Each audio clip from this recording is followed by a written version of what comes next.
Yes, guys, we're live. It's the match reaction to Arsenal's 3-0 victory tonight against Newcastle United. Join us as we go through the player ratings and also some of my match reaction to tonight's results.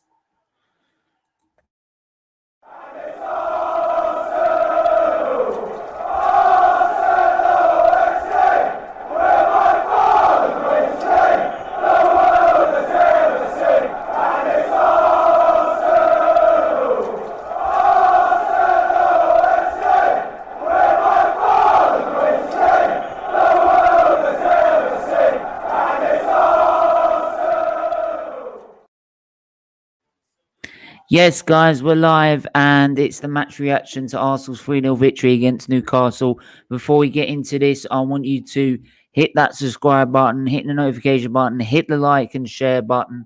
Get this stream shared while we're live. And we won't be doing this for very long either, right? Because I need some sleep as well, right? But good game overall. First half was a bit dull, I would say, very disappointing in terms of Arsenal's. But plus, by the way, get your comments and thoughts on your game, on the game itself, and we'll go through the player ratings and we'll discuss, who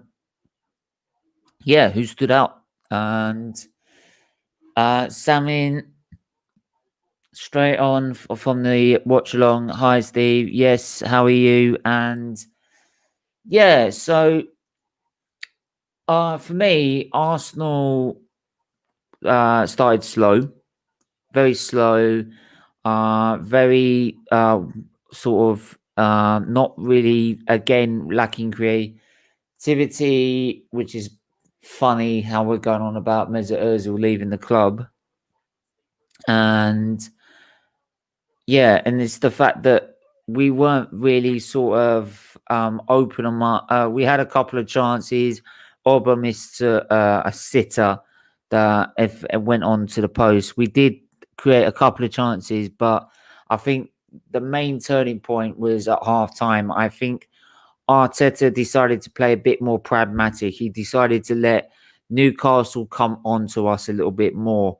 And I think the more they did that, the more you started seeing Aubameyang to get one-on-ones, get through on in behind the defence, which I think has been the problem with Aubameyang. He's never had the time and space to exploit those areas and go in one-on-one against goalkeeper. Because if you did that, 9 times out of 10, he'd be banging those goals left, right, and centre. Right, as soon as he gets one-on-one, it's a foregone conclusion. He's very clinical in that sense. But it's when it comes to breaking teams down and being part of the build-up play is where he doesn't excel at all. So for me, it's a good result, but I'm not getting ahead of myself. Yes, we're now 5 games unbeaten. Why, as some people want to put it, we've gone 5 games unbeaten without a defeat. We've gone 4 games in the Premier League without a defeat. But we've got Southampton next in the cup, and then Southampton during the week. We then go and play Man United on the 30th, which, with the way Man United are, look like they could tear us apart. And I don't feel Arteta's going to get the easy ride that he probably got tonight. But I'm going to praise him where I'll praise it, and like I stand by like my original statement. Dharma Arteta out, as you can clearly see with the hashtag. That I will praise him when he does well, and tonight he did well. Is that we were poor in the first half. He did decide to be a bit more pragmatic, and being like I said, more pragmatic. It drew Newcastle in, and it left them vulnerable on the counter, and then we caught them many times on the counter. Saka, again, a brilliant performance on the right wing, in dominating the ball and dominating the play. I think Saka, again, is just showing why he's so good. Him and Aubameyang were the 2, I think, that could go for man in a match for Arsenal. But I'd like to know your thoughts. I'd like to know your comments. Right, I'm also going to put the link in the chat. The link was in the watch along description, but I'll put the link in the chat anyway. So there we are. Right, feel free to jump on, have your say. Right, and yes, Samin, I'm good. Very happy with the win. Yeah, very happy with the win. I'm sure a lot of fans are probably a bit more relieved that Arsenal are starting to pick up some results. We're not out of the woods yet, I'd say. We've still got a long way to go in this title. Title. What am I saying? In this season, and sort of recovering from the season. To be honest, I've written off the season and any expectations for it. Where we finish is where we finish. I don't think we're going to get into Europe, to be honest. So where we finish in the league doesn't bother me as long as it's not in the bottom three. So if it doesn't really matter from 17th to 17th to me. So I'll praise its victory that comes. And lands it. Yeah, I'm still Arteta out. I still feel that the fact he hasn't got us even. People say that we're so close to Europe, European qualification. I still, if you look at the teams around us, they are playing better football than us. They are playing better than us. They are, as a team, more drilled than us. So I still feel that when we come to play the likes of Southampton, Leicester, Wolves, that are taking 4th, 5th, 6th, 7th, and 8th, we aren't going to get anywhere near the European spots. So, and for me, that is not what I asked at the start of the season. I expected 5th. Sneakily, I might wanted top 4, but I expected 5th and asked to challenge in Europa League. And we're not getting that. And that's the end of it. It's been an absolute shambles. So it would actually take a miracle for Arteta to be magically turning it around and getting us up to challenging where we're supposed to be. So especially when you compare it to last season. And this is where people forget. Those people like to go on about how bad Emery was. He only lost 3 games before he got sacked. Only 3 games. He lost a lot of he drew a lot of games rather than lose them. So yeah. But I'd like to know your thoughts and your feelings towards this win. And yeah, while we're at it, we'll get straight in to the player ratings, and I will quickly share the stream.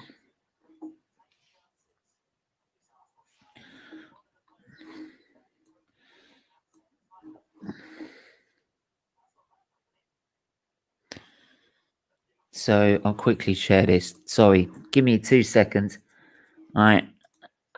Great game though. Yeah, it was, like I said, it was a good game. It was a good game. It was a good second half for me. The first half was dead. The first half was dead, to be honest. There was not much to talk about. So why we ended up debating about other stuff around football rather than taking the mick out of the comments as well. So as the comments were usually lively to a point. Yeah, so there's Arsenal's lineup, and yeah, so we're gonna go through, but then they've put their own player ratings. But so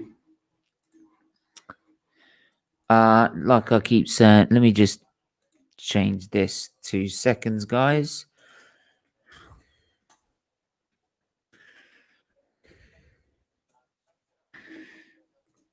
So yeah, player ratings. Let me know what you think, and let me know if you agree or not. So we will start with Bert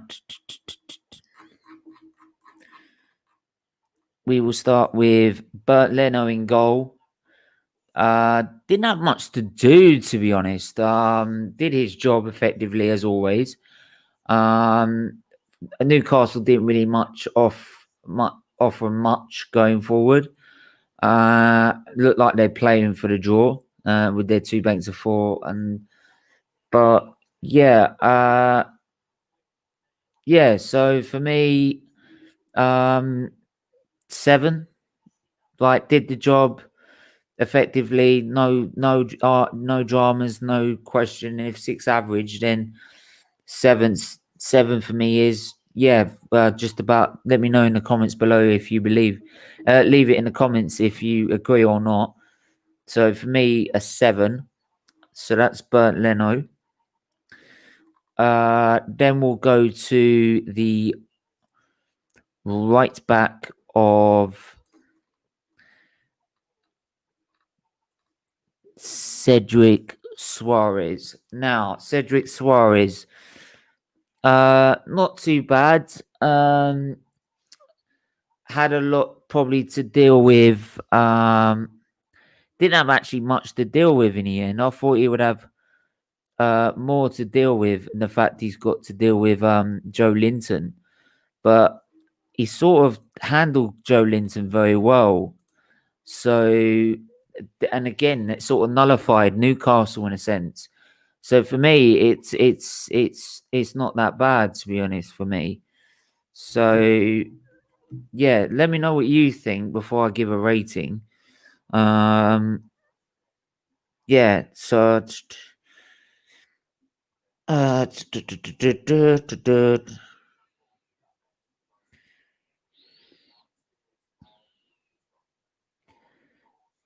so yeah, I would give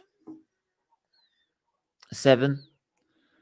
Right, good enough performance. Handled Joe Linton, who can be a handful at times. So yeah, for me, a 7. Um, Rob Holding, we'll go with next. I believe we will go with next if I can find him. Rob Holding. So, some people questioning whether he should be in the lineup. Same with David Luiz, but again, him and David Luiz, they did their job effectively. They had a lot to deal with Andy Carroll and Cannon Wilson. We know Cannon Wilson, right, has got an eye for goal, but they isolated them quite well. And this is the problem with their new 4-4-2, with the 4-4-2 formation, is that the two strikers can easily get isolated by the centre backs if the centre back pairing is good enough. And I think Holding and David Luiz did that pretty well. So I think for him and David Luiz, I would give both a 7 as well.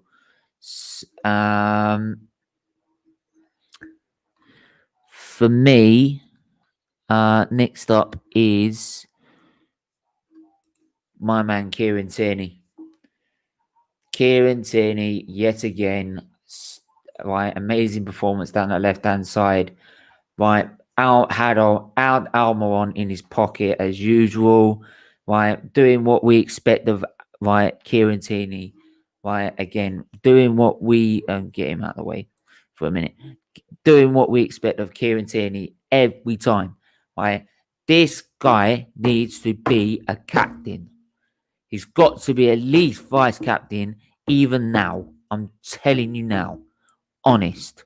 He's got to be captain at some point during his Arsenal career. Otherwise, it's a scandal. It is an absolute scandal. So, yeah, just come out of there. So, for me, Kieran Tierney gets an 8 for me. It would have obviously been more if there was more of a threat bomb Newcastle. But yeah, so but let me know what you think. Do you agree or disagree? Let me know. Let me know. Let me know. Right. Let me know. Let me know. Let me know. So yeah, the two going into the two in front of the back four, we've got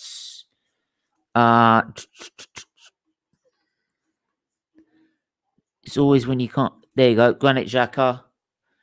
Xhaka, decent game, breaking up the play alongside Partey. Him and Partey, that combination works really well. But then to be fair, so did Partey and El Neni against Man United. Yes, we didn't play brilliantly. We didn't play very well at all in that game. But the partnership there handled Man United quite well on that night. So, but Granit Xhaka, who I think has been in sort of quite key to our lineup before Partey came back, proved it again today with another good performance and another 10 out of 10 performance, right? And if you, this is the thing, I don't like Xhaka, but I'm not going to mark him down because I don't like him, right? And if you do that, then you're not honest with yourself, right? So, right now we've got Thomas Partey makes his Arsenal return back in the starting lineup. I thought, honestly, I literally did think, honestly, that it would be a bit too soon to start him straight in this game. I was a little bit worried why we starting him against Newcastle. We could save him against Southampton, maybe like not in the cup, but for the league game during the week. But he proved us wrong again. Like Thomas Partey, quality player. We've got a quality player in that midfield. He's got. I'm not comparing him to anyone. I'm not comparing him to anyone in a minute, but you can see the quality's there, right? You can see it. So, yeah, for me, again, he gets a 7 the same as Xhaka because both of them effectively did really well. So, Davy Beckham. I thought it was David Beckham. I forgot. God. Hi, Stephen. Good win. Yeah, it was a good win in the end. Let me know your thoughts to it. What did you think? So, yeah. Right. Gonna go to the left-hand side of Pierre-Emerick Aubameyang. Pierre-Emerick Aubameyang. And for me, very close between him and Saka for man of the match. Honestly, them two were on fire today. Them two, especially the second half, were on fire. Right, but then Aubameyang should have scored in the first half. Right, him and Saka on both sides of the wing were causing Newcastle nigh of problems. So many problems down both sides, and that's brilliant because I think what's made it so brilliant in the fact that having Saka on the right means if we have say Martinelli on the left or if we're gonna play pragmatically and then break with Aubameyang on the left, right, it brings so much more balance because then Newcastle then got to worry about this side and this side, and they're like, we can't. Oh God! And whereas if it's all down one side, they can just say nullify that side. Don't have to worry about them. Done. So yeah, so that's why I think it was good to see both sides of that. Both sides work really well. And once get both channels working really well, you can see Arsenal immediately start improving and immediately become dangerous. Davy Beckham was worried this was going to be a draw. I was worried. I predicted a 1-1 draw, to be honest. A lot of PPL wanted. Yeah, I can understand why a lot of people wanted Pierre dropped, and I can make him right because he's not been performing. But hopefully, getting 2 goals like that and 2 goals like that after missing such a gilt-edged chance in the first half can sort of give him the confidence he needs to start like picking up the goal ratio and start proving to everyone again why he's a top quality goal scorer, not top quality goal scorer, not world class player like I said he was. I supposedly said he was. Sorry. But yeah. So, and then finally, we are going to go to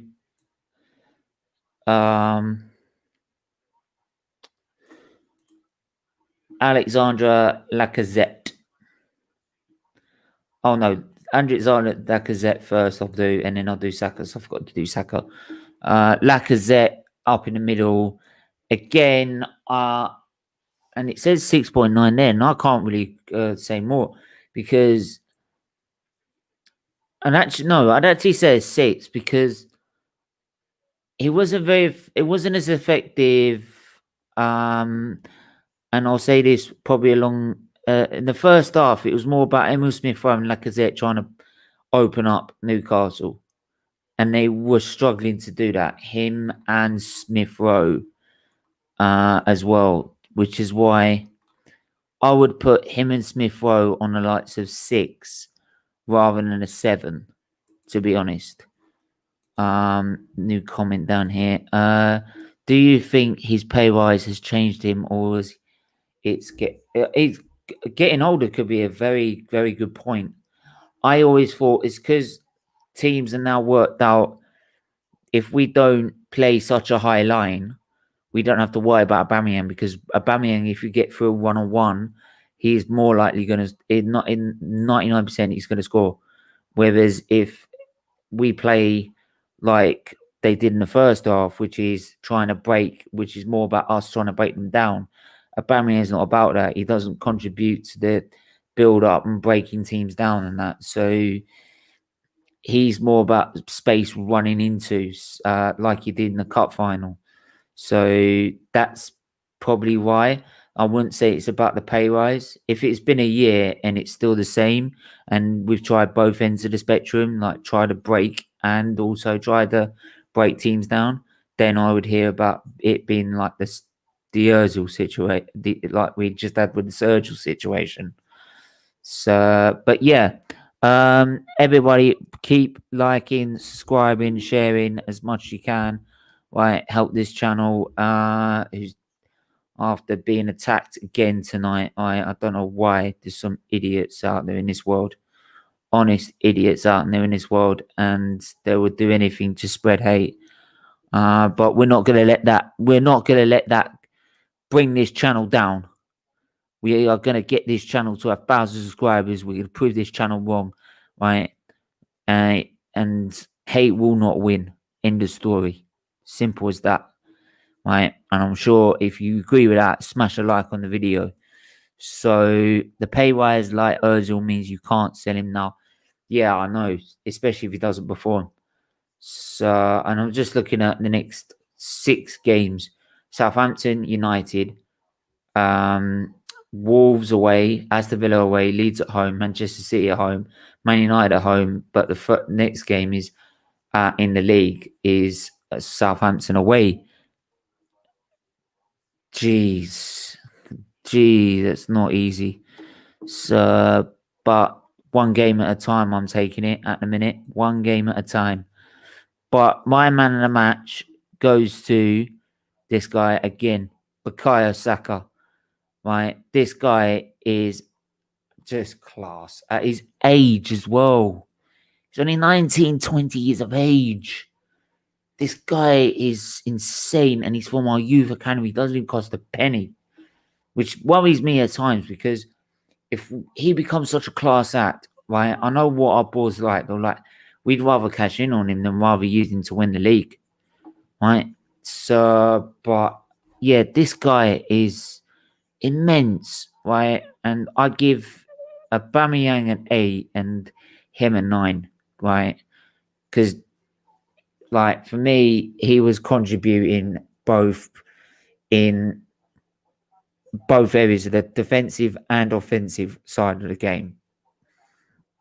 And for his age and the way he's going about things, you can't ask for more. Do you think any players will come in, or is... I'll tell you what. I do my weekly transfer news show, because I try not to do it every other day, because if you get so much into about like the news, about who's in, who's out, then you'd lose your mind. I would honestly say there's still players that could go like Socrates and stuff like that, but I don't think we're gonna get anyone in. To be honest, I honestly don't see it this window. Especially the way teams are outbidding players that put in Buendia on 40 million, for example. So I honestly see it more the summer that we're going to look to try and get players in. The board will sell Saka for the highest. Yeah, I know. They did it. They've done it so many times. Clichy, right? Fabregas, right? They've done it before. They'll do it again, right? They might say, yeah, well, it's different people on the board now. Same owners. The owners come down and say, we want this guy sold because we want that profit. They'll have it. They'll do it, right? Because they're yes man, right? And because the owners are the owners. You can't say anything against the owners. But those are my player ratings. I did you hear about F1 Ferrari getting a new engine? Sorry to change. No, I haven't actually, but I will mention that about Friday's show. Friday show, the Checker Flag show, is every Friday at 7 p.m., which is me and my co-host Chris Welch. Go check his channel out. Right, if you type in this name into YouTube, right, type that name into YouTube, you'll find hopefully his YouTube channel that he started up now. And yeah, follow him on Chris Welch 96. Right, lovely guy, and yeah, we discuss all things about F1. And yeah, if you're free Friday at 7, join us then. But like I said, I'm gonna wrap it up there because I'm tired. I'm getting a headache as well. Right, some things in this stream have just really just right. I've liked the stream as always. I loved you guys in the chat. Right, you give me such support, but there are some wankers out there in this world that have really sort of like just made me, to be honest, want to forget about it. To be honest, just move on to the next one. But we'll keep going as always. But to the ones that have been absolutely brilliant, I salute every single one of you. Right. Yeah, well, hopefully, but I think there's a lot more problems than just their engine. But anyway, like I said, those are my four. Oh, Bargav, Hey, what's you up, man? on? I was about to go. Oh, my bad. Nah. What'd you think of the game? I thought it was good. I think the first half was dead. Yeah. Right, dead as a door now. But I would say is that the second half we played more pragmatic and let Newcastle come onto us because Okay. Newcastle their back line was so much more higher than the Right. first half, and because of that, it left Aubameyang with the space he always wanted throughout the whole season, right? And Yeah. you see now, look, you saw there 2 goals, Saka contributing both offensively and defensively, Right. right? So for me, like second half, and that's where I will praise our Arteta is that he being bit more himself and pragmatic actually benefited us. Yeah. I mean, I kind of agree. Uh, I found some interesting things though. I mean, so I guess like I was trying to think of like why Alba was like so good. This guy Kraft, right? I mean, I wish they played Yedlin actually. I think like he has more speed. So I think that was like one of the reasons he looked really good. But I like this. Like I think this might be our best like lineup though. Yeah, the only problem I find with that is that Southampton won't be so easily fooled. Oh no, no, not I at all. don't think Hasenhüttl will give Aubameyang the amount of space that Newcastle gave him. Right. Right, and I do feel that that first half just shows again that yes, it's all right being brilliant in the second half the way we were, but again, part of me does feel that was partly Newcastle falling into our trap.